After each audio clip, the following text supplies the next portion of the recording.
Pria ini bernama Clint Goodman, seorang arsitek sekaligus kontraktor sukses yang kesehariannya hanya fokus dengan pekerjaannya, bahkan bisa dibilang seseorang yang gila atau terobsesi dengan pekerjaannya. Di saat memasuki kantor, Clint kemudian menelpon istrinya yang cantik bernama Joanna, memberitahunya bahwa dia tidak dapat menemani Joanna di akhir pekan karena alasan pekerjaan yang tentu saja tidak bisa dia tinggalkan. Namun demikian, Clint berjanji akan pulang lebih awal untuk mengajak Joanna pergi jalan-jalan. Akan tetapi, Joanna tetap saja terlihat kesal, seakan-akan dia tidak menerima alasan apapun dari suaminya itu.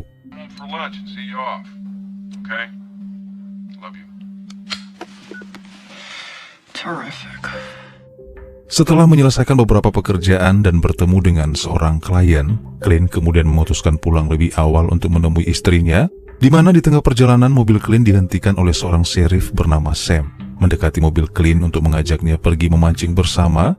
Akan tetapi Clint menolak secara halus ajakannya tersebut karena saat ini dia harus mengantarkan Joanna menemui seorang dokter. Begitu sampai di rumah, Clint membuka pintu kandang anjing kesayangannya bernama Duke, membiarkannya keluar dengan bebas. Merasa kasihan dengan Duke yang pastinya seharian menggonggong tanpa ada yang membiarkannya keluar dari kandang itu. Di saat masuk ke dalam rumah dan bertemu istrinya, Clint disambut dengan wajah tidak menyenangkan dari Joanna, yang saat itu juga terlihat marah-marahnya karena Clint tidak segera membaca pesan yang dikirimnya tadi pagi. Dan setelah mengomel-ngomel tidak jelas yang kemungkinan lagi datang bulan, Joanna kemudian tanpa lagi peduli ataupun menghargai usaha Clint yang sudah pulang lebih awal, ia pun mengatakan bahwa dia memutuskan pergi sendiri ke dokter langganannya tanpa lagi menginginkan Clint yang mengantarnya ke sana. Sialnya di tengah perdebatan, Clint memberitahu Joanna bahwa di tempat kerja ia didatangi oleh seorang pengusaha yang mengajukan penawaran untuk membeli perusahaan Clint sebesar $1,5 juta. Namun saat itu Clint menolak menjualnya, hingga membuat Joanna pun kembali kesal dengan mengatakan bahwa $1,5 juta itu adalah uang yang sangat banyak. Ia menyesalkan keputusan sang suami yang telah menolak menjualnya, karena Joanna berharap dengan uang sebanyak itu, maka mereka bisa kembali ke New York, yaitu kota tempat di mana Joanna dibesarkan.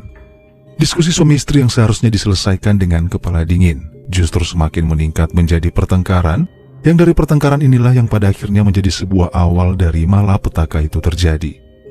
Hell out of here. We could go back to New York. You ever think about that? I have done nothing but think about you. Don't make it sound like I dragged you here. Come on, this is where I grew up. This is my home. I want this to be our home. This was our dream house, remember? A place where we could raise our kids. Clint, we've been trying for over a year and a half, and I'm still not pregnant. I have to go.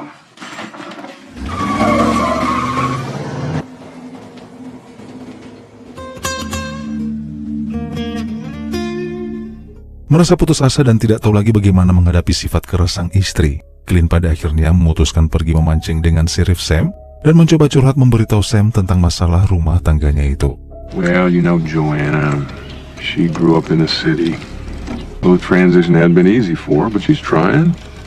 Sementara itu kita akan diperlihatkan dengan sebuah fakta yang sangat mengejutkan, di mana Joanna selama ini berselingkuh dengan dokter pribadinya sendiri bernama Dr. Cortland, di mana Cortland memberitahu Joanna tentang rencananya yang akan membuka sebuah klinik di wilayah Beverly Hills dan berniat mengajak Joanna untuk tinggal bersamanya di sana. Tak hanya sampai di situ saja, Cortland juga memberitahu Joanna tentang penemuannya yang telah mengekstrak racun dari ovarium ikan, dan siapapun yang menelan racun tersebut akan mengalami serangan jantung. Dan inilah rencana jahat dari Cortland. Ia mengajak Joanna untuk merencanakan pembunuhan terhadap Clint yang tak lain adalah suaminya sendiri, yang tentunya bertujuan mengincar perusahaan Clint yang akan jatuh ke tangan mereka berdua. Meskipun awalnya ragu, pada akhirnya Joanna pun setuju ketika Cortland berhasil mencuci pikirannya untuk kemudian mengarahkan Joanna bagaimana cara memasukkan racun tersebut nantinya ke dalam makanan Clint suaminya itu. I'll leave him. I'll get a divorce. A year in court. Maybe more. This is a toxin. I extracted this from the ovaries of the fish we ate. You can put it in his food. You can put it in a drink. Yes. Sesampainya di rumah, Joanna pun mulai beraksi. Dengan kasar, ia mengeluarkan semua isi tasnya untuk mencari botol racun tersebut, sehingga ujung mulut botol mengalami kebocoran dan menumpahkan sebagian isi dari racun itu. Dengan panik, Joanna dengan segera mengambil botol tersebut, menyembunyikannya di dalam keranjang pakaian kotor, yang tanpa ia sadari racun itu kembali menetes di dalam sana.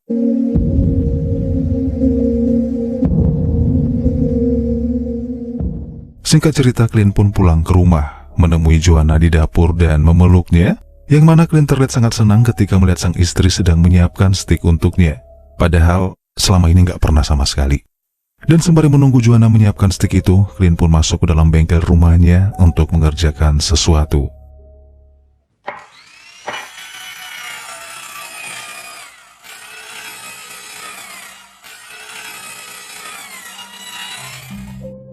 Merasa terganggu dengan suara bising dari bengkel suaminya, Joanna pun segera teringat dengan racun yang disembunyikannya di dalam keranjang pakaian kotor, dan saat itu juga ia mengambil botol tersebut dan memutuskan untuk memasukkan racun itu ke dalam gelas anggur yang nantinya akan diminum oleh suaminya itu. Oh, smells bad. Oh, did it again. Namun sialnya, Clint berinisiatif membantu Joanna membawa 2 gelas anggur itu ke meja makan, membuat Joanna pun bingung dan panik, dan tentunya sangat khawatir apa yang akan terjadi jika dia minum dari gelas yang salah. Sampai akhirnya Clint mengangkat gelas anggur itu, meminta Joanna untuk bersulang dengannya, dan tentunya berniat menciptakan kesan romantis yang justru berujung seperti ini. Now, you didn't cook all this food just for me. Sweetheart, A toast.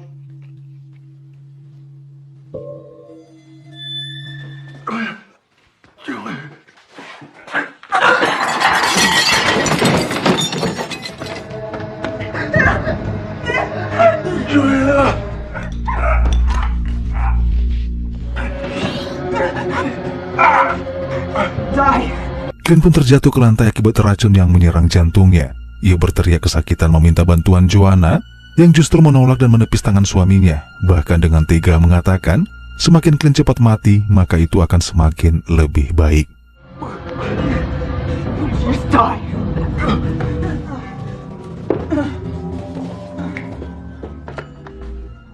Setelah mengetahui sang suami terkapar tak lagi bergerak, Joanna kemudian menelpon Cortland, yaitu dokter skandalnya, untuk memberitahu bahwa tugasnya sudah selesai.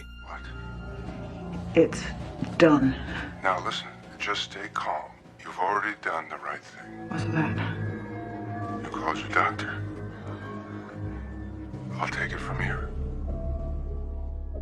Tak berapa lama kemudian, setelah Joanna berpura-pura menghubungi pihak kepolisian sebagai alibi dari perbuatannya, Sheriff Sam dan dokter spesialis jantung koroner pun datang ke sana, di mana Sam tidak menyangka temannya akan mengalami serangan jantung di tengah masa kesuksesannya.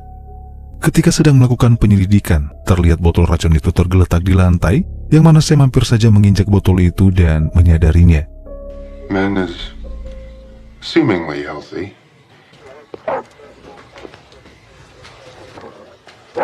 Sure. What? The certificate. We're just about done here now, Sam. Thank you, Sam. That means a lot.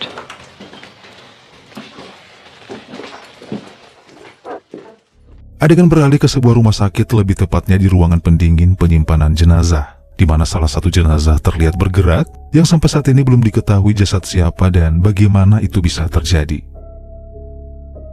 Di keesokan paginya, tubuh Clint dikeluarkan dari kantong jenazah oleh petugas, dan mereka mulai mempersiapkan jenazahnya untuk prosesi pemakaman, yang dimana di waktu bersamaan Cortland menelpon jasa rumah duka untuk memberitahu bahwa Joanna ingin agar jasad suaminya dimakamkan secepat mungkin tanpa harus dilakukan penyuntikan formalin atau pembalseman.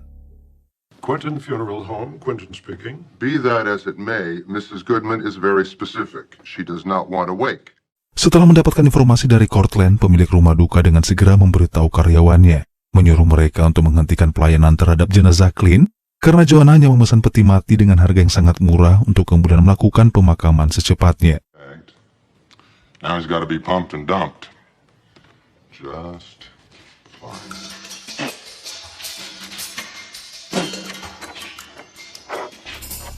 Sampai akhirnya digelarlah upacara pemakaman Clint. Baik keluarga, kerabat maupun tetangga, semua hadir untuk melepas kepergian Clint yang kini sudah tiada. Namun tak berapa lama terjadilah sebuah kejanggalan, di mana anjing kesayangan Clint menggonggong terus-menerus dan bertingkah aneh, terlebih-lebih ketika Joanna mendekati peti mati suaminya untuk meletakkan setangkai bunga, hingga melanjutkan bersandiwara dengan memperlihatkan kesedihannya dengan menangis, layaknya seorang istri yang begitu terpukul atas kematian suaminya itu. Walah, istri somplak iki.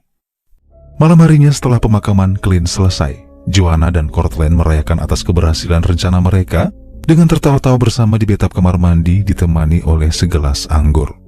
Namun malam itu agak sedikit berbeda dengan malam biasanya, di mana gelapnya malam ditandai dengan datangnya badai dan petir. Bahkan Duke anjing kesayangan Clint mulai kembali menggonggong dengan liar seakan-akan mengetahui ada sesuatu yang ganjil yang tentunya berhubungan dengan majikannya itu. Tingkah laku Duke semakin lama semakin membuat Joanna muak karena mulai merasa terganggu. Ia beranjak dari bathtub tuh kemudian mengambil sebuah senapan, lalu segera keluar rumah untuk menembak anjing kesayangan Clint itu. Is that a gun? Well, it ain't a can of Alpo.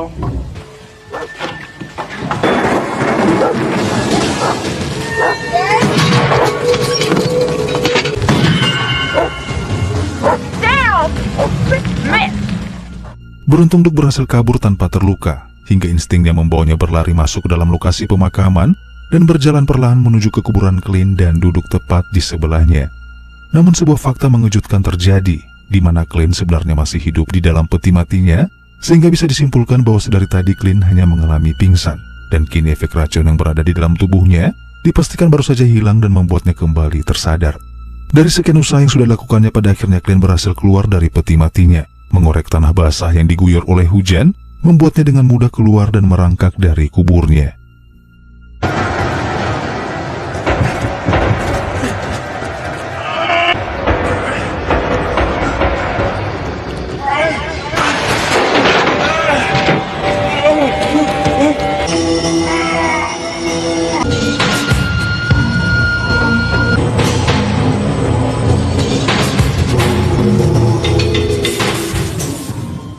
Kejadian itu segera disambut oleh Duke si anjing kesayangan.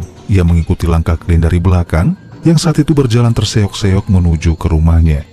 Pintu depan yang terkunci membuat Clint dengan terpaksa berjalan menuju ke samping rumah. Namun betapa kaget dan teriris-irisnya hati Clint ketika di dalam sana ia menyaksikan Joanna istrinya tengah berjumbu dengan seorang pria yang selama ini dikenalnya hanyalah sebagai dokter pribadi istrinya. Namun kini tepat di depan mata mereka melakukan sesuatu yang hina tepat di depan matanya sendiri. Pada akhirnya Clint pun sadar dengan semua yang sudah terjadi. Dia menunggu sampai Cortland pergi meninggalkan rumah dan kemudian mencoba masuk ke dalam dengan memecahkan kaca jendela yang berada di ruang bawah tanah.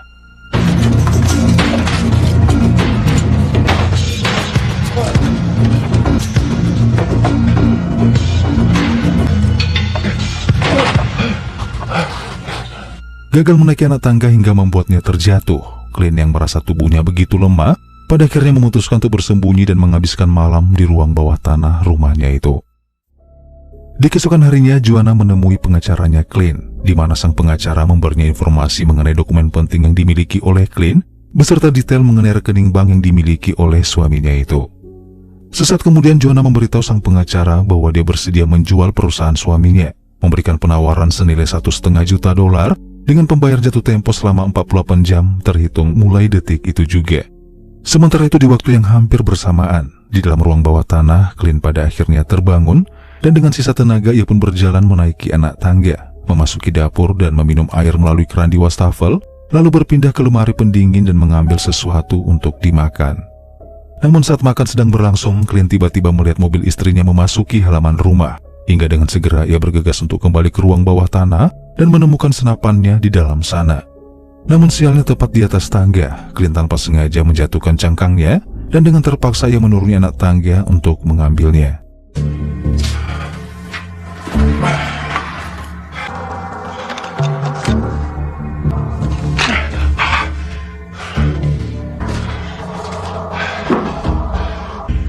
Honey, oh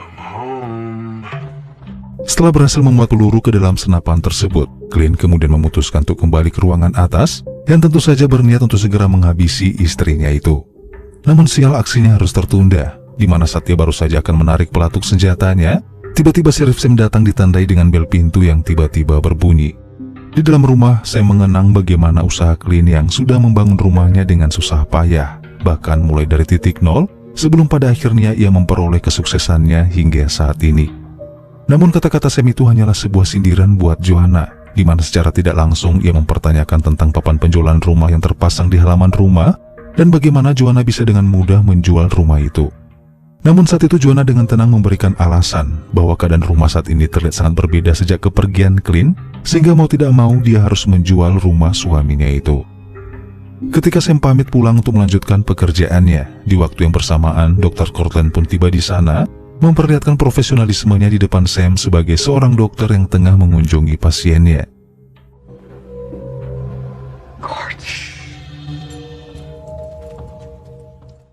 Sementara itu Clint yang melihat kedatangan Cortland di dalam sana. Saat itu juga, ia berniat akan segera menghabisi mereka berdua. Namun ketika mengetahui senapannya hanya memiliki satu peluru, Clint pada akhirnya memutuskan untuk kembali ke ruangan bawah tanah untuk mengambil satu peluru lagi.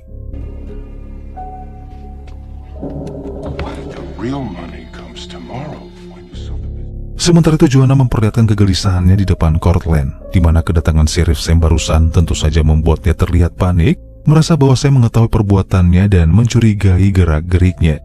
Saat itu juga dengan setengah memohon, Joanna meminta Cortland agar mereka segera pergi meninggalkan kota sebelum Sheriff semakin curiga dan mencari tahu apa sebenarnya terjadi. Namun sayangnya Cortland menolak. Ia mengatakan bahwa mereka harus menunggu 1 malam lagi karena uang dari penjualan bisnis Clint akan cair di keesokan harinya. Setelah mengisi peluru ke dalam senapannya, Clint kemudian berjalan mengendap-endap menaiki anak tangga, hingga tanpa sengaja ia mendengar perbincangan Joanna dan Cortland yang membicarakan tentang bagaimana Joanna pernah hamil anaknya Clint dan menggugurkannya melalui bantuan Cortland. Horace getting you pregnant was probably the best thing he ever did. If it wasn't for that, you never would have come into my life.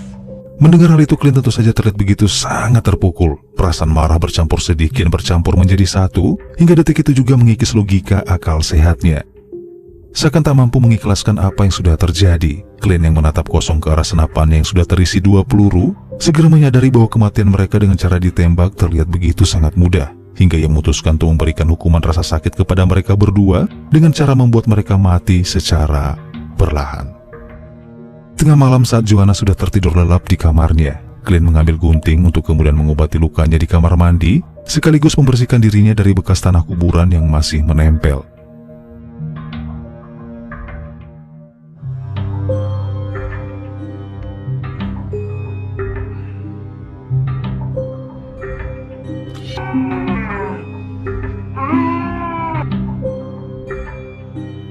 Di keesokan harinya terlihat beberapa orang datang ke rumah dengan membawa koper berisi uang tunai, di mana hal ini adalah sebagai bukti bahwa bisnis Clint pada akhirnya resmi terjual. Sore harinya Sheriff Sam mendatangi makam Clint setelah mendapatkan laporan dari seorang penjaga makam, memberitahunya bahwa makam Clint ditemukan dalam keadaan terbongkar, bahkan jasad Clint pun sudah tak lagi berada di dalam peti itu. Terlihat bingung karena tidak tahu apa yang sebenarnya terjadi. Namun yang pastinya Sam merasakan adanya keganjilan, hingga ia pun meminta mereka semua untuk tetap merahasiakan hal tersebut sampai dia menyelesaikan penyelidikannya itu. What happened here? I don't know, Sheriff. Well, the thing when they start stealing bodies right out of the ground. Ruined me overnight if word got out. But he dug him up. Don't breathe a word of this to anybody. Di waktu yang hampir bersamaan, Joanna yang saat itu tengah berbahagia dengan senyum sumringah menghitung uangnya, tiba-tiba kaget ketika melihat lumpur yang mengotori hampir seluruh lantai kamar mandinya. Mengira sekawanan perampok memasuki rumahnya, ia justru dikagetkan oleh Duke yang terus menggonggong, membuat Joanna kembali muak, mengambil senapan dan mengarahkannya ke arah Duke. Namun sial, inilah yang terjadi. Those are raggedy ass smithereens.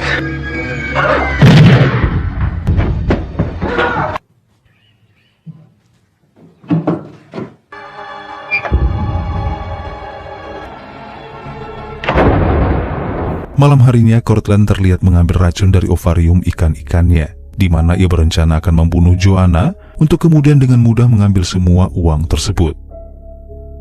Setibanya di rumah Joanna, Courtland dengan segera mengeluarkan jarum suntik berisikan cairan racun, sembari terus memanggil nama Joanna. Tak juga mendapatkan sahutan dari Joanna, Courtland memutuskan masuk ke dalam kamarnya dan menemukan tas koper berisikan uang tunai dalam jumlah yang sangat banyak. Sementara itu Joanna pada akhirnya terbangun dari pingsannya, di mana samar-samar dia mendengar suara seorang pria yang memanggil-manggil namanya dari lantai atas, hingga ia pun mengira bahwa pria itu adalah perampok yang telah memasuki rumahnya. Secepat mungkin Joanna bersembunyi di bawah tangga, dan ketika Courtland membuka pintu ruang bawah tanah dan berhasil turun menuruni anak tangga, tiba-tiba Joanna muncul dan... To get real annoyed here.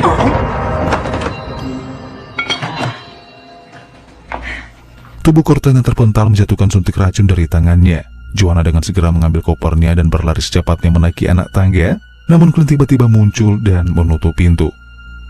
Beberapa waktu kemudian, Clint membawa kayu-kayu masuk ke dalam rumah. Entah apa maksud dan tujuannya, namun semuanya berkaitan dengan apa yang akan ia lakukan selanjutnya.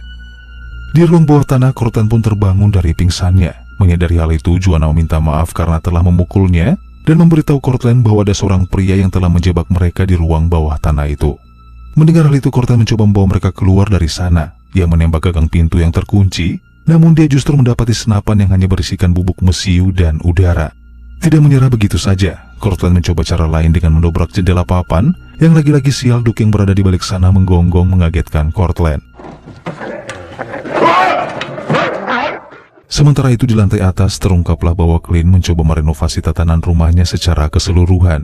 Ia menggergaji dinding, bahkan tak peduli dengan foto kebersamaannya dengan Joanna yang ikut terpotong, membuat Joanna dan Courtland pun terlihat bingung di bawah sana. Di keesokan harinya Joanna terbangun dari tidurnya, di mana Courtland memberitahunya bahwa mereka sudah terjebak di dalam sana selama 8 jam. Kegiatan si pria di atas sana membuat Courtland pun pada akhirnya berasumsi bahwa pria itu adalah Sheriff Sam yang hanya menginginkan uang dari mereka. I have this figured out. Who? The redneck sheriff. Sounds far-fetched. Who else could have figured it out? Beberapa saat kemudian Joanna pun menemukan suntik racun yang sempat terjatuh di lantai. Dan saat itu juga ia menyadari bahwa Courtland membawa suntik itu untuk meracuninya, sehingga saat itu juga Joanna meminta Courtland untuk membakar semua uang tersebut, bermaksud menguji seberapa besar cinta Courtland kepadanya jika harus dibandingkan dengan uang-uang itu. Dan benar saja Courtland pun menolak melakukan itu, hingga Joanna dengan frontal memperlihatkan suntik racun tersebut, membuat Courtland tak lagi dapat membantah dan mengaku bahwa dia tidak benar-benar ingin memiliki klinik seperti apa yang pernah ia katakan sebelumnya. Tidak terima dengan pengakuan Courtland, Joanna pun seketika mengamuk hingga dengan gerakan cepat ia menyerang Courtland dengan suntik itu.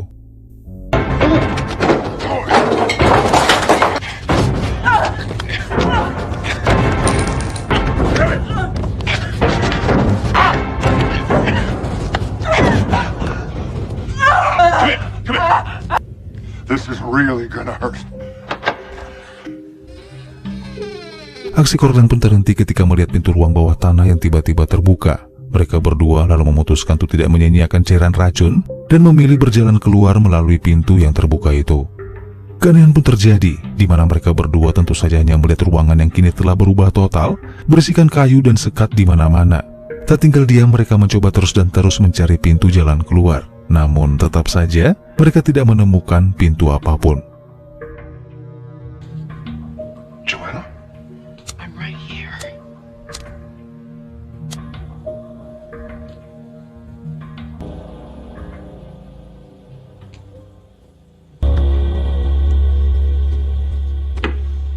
Negotiate in good faith, and you're making me angry.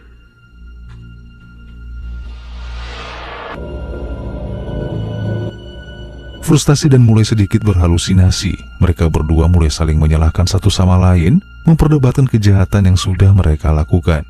Di tengah perdebatan, tiba-tiba selembar plat papan muncul di tengah-tengah mereka, memisahkan keduanya yang kini berada di ruangan yang semakin mempersempit pergerakan mereka. Di ujung lorong, Courtland melihat sosok bayangan seseorang, menduga bahwa itu adalah Sam. Saat itu juga Courtland mencoba menyuapnya dengan berjanji akan menyerahkan semua uang yang ada di dalam koper tersebut. Namun siapa sangka Clint memunculkan dirinya tepat di hadapan Courtland, yang mana hal itu tentu saja membuat Courtland pun kaget dan terjatuh, dan lebih sialnya suntik racun itu menancap tepat di perutnya. That window sure is a sweet sight. Well, here it is. 50-50. I mean, this is it. This is my final offer. Keep it. Di tengah kebingungan dan ketakutannya, Joanna pun tiba-tiba dibuat kaget ketika Clint yang menggunakan plat topeng muncul tepat di depannya. Ia merangkak masuk ke dalam sebuah pintu berukuran kecil, menyusuri lorong sempit yang tiba-tiba buntu, dan...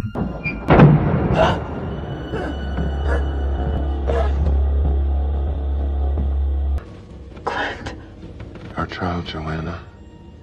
Like a rat in a maze. Boy or a girl. Suppose it doesn't matter.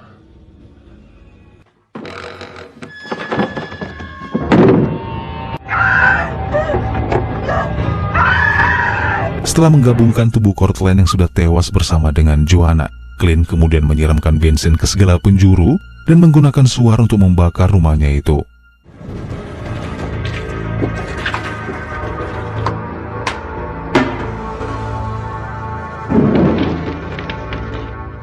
Setelah membakar rumahnya, Clint dengan segera pergi dari sana, tak lupa membawa anjing kesayangannya yang selalu setia dan juga sebuah peti berukuran besar yang berada di bak mobil.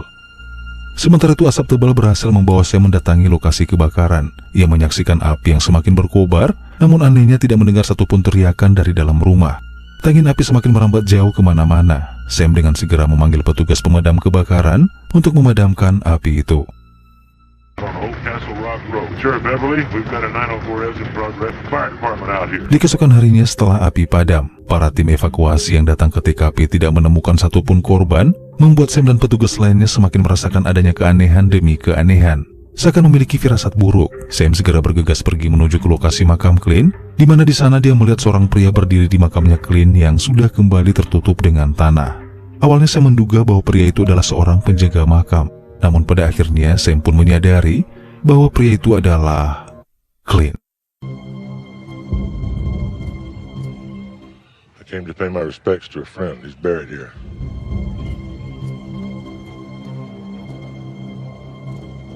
Sam kemudian menyarankan kepada Clint agar sebaiknya meninggalkan desa tersebut. Ia berjanji akan menutupi apa yang sudah terjadi, memberikan keyakinan kepada Clint agar tidak usah mengkhawatirkan apa yang sudah diperbuatnya. Clint dengan ekspresi wajah datar tanpa ekspresi, hanya menganggukkan kepalanya tanpa mengucapkan sepatah kata, lalu meninggalkan Sam menuju mobilnya dan mereka pun berpisah. Di akhir film terungkap bahwa Joanna masih dalam keadaan terkubur hidup-hidup di dalam tanah galian bekas Clint. Ia menjerit-jerit minta tolong dan terlihat sangat berputus asa, menyadari dia akan terkubur bersama semua uangnya dan mati bersama Courtland menuju neraka.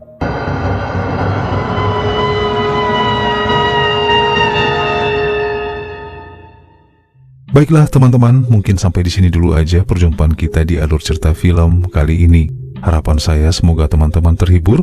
Terima kasih sudah menonton, saya pamit dan sampai ketemu lagi di alur cerita film selanjutnya.